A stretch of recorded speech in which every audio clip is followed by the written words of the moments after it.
Assalamualaikum warahmatullahi wabarakatuh.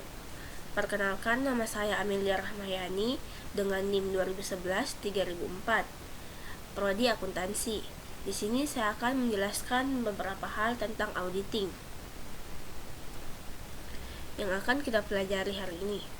Berikut adalah topik yang akan saya bahas. Pertama, pengertian auditing. Yang kedua, perbedaan auditing dan akuntansi atau accounting dan tahap-tahap audit. Ketiga, mengapa diperlukan audit. Yang keempat, jenis-jenis audit.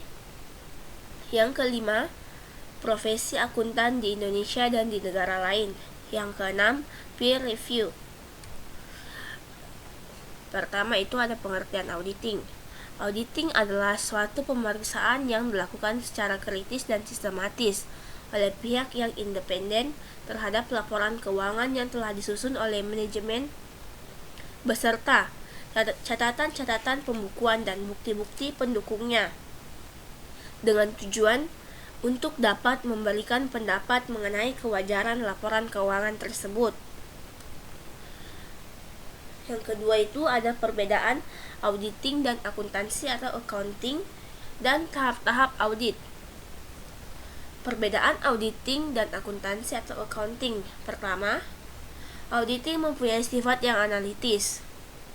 Karena akuntan publik memulai pemeriksaannya dari angka-angka dalam laporan keuangan, lalu dicocokkan dengan neraca saldo, buku besar, buku harian, bukti-bukti pembukuan, dan sub buku besar. Sedangkan akuntansi mempunyai sifat yang konstruktif karena disusun mulai dari bukti-bukti pembukuan, buku harian, buku besar, dan sub buku besar, neraca saldo sampai menjadi laporan keuangan.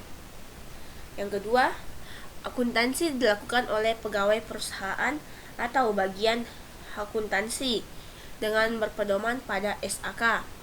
Sedangkan auditing dilakukan oleh akuntan publik, khususnya financial audit, dengan berpedoman pada standar profesional akuntan publik, kode etik profesi akuntan publik, dan standar pengendalian mutu.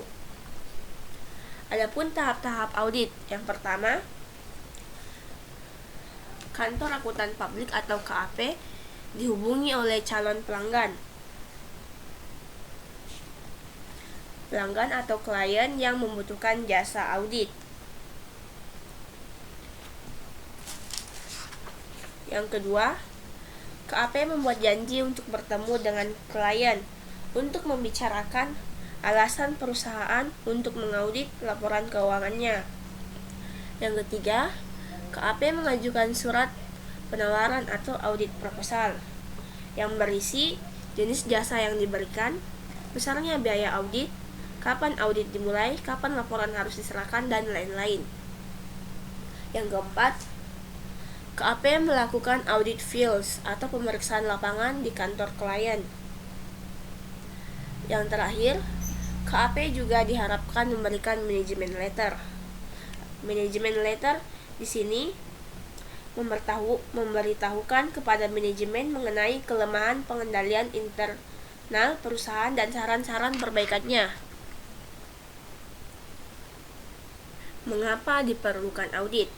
Karena untuk menghindari kemungkinan laporan keuangan tersebut mengandung kesalahan, baik yang disengaja maupun tidak disengaja.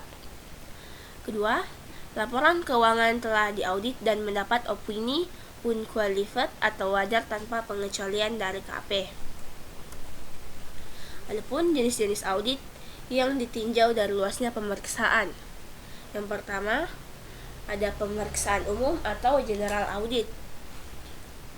Pemeriksaan umum atau general audit itu dilakukan oleh independen dan sesuai dengan KAP dan memperhatikan kode etik akuntansi yang telah disahkan oleh Ikatan Akuntan Indonesia. Yang kedua, ada pemeriksaan khusus. Pemeriksaan khusus ini atau special audit dilakukan oleh KAP independen dan pemeriksaan sebatas pada masalah tertentu saja. Dan ditinjau dari jenis pemeriksaan, audit bisa dibedakan. Yang pertama, manajemen audit atau operasional audit. Manajemen audit itu pendekatan audit yang biasa dilakukan adalah menilai efisiensi, efektivitas, dan keekonomisan dari masing-masing fungsi yang terdapat dalam perusahaan. Yang kedua, ada pemeriksaan ketaatan atau compliance audit.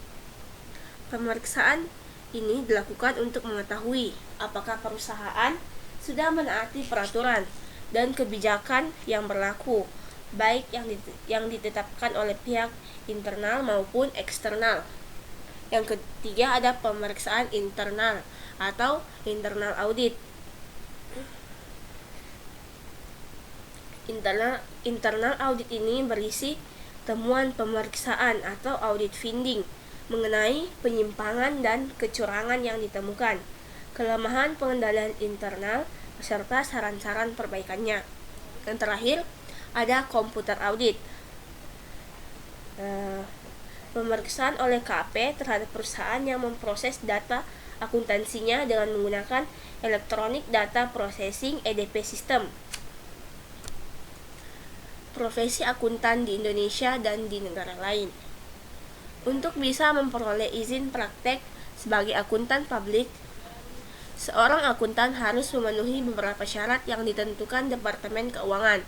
Yang pertama, berpengalaman di KAP minimal 3 tahun. Yang kedua, mempunyai beberapa orang staf. Dan yang terakhir, mempunyai kantor yang cukup representatif dan lain-lain.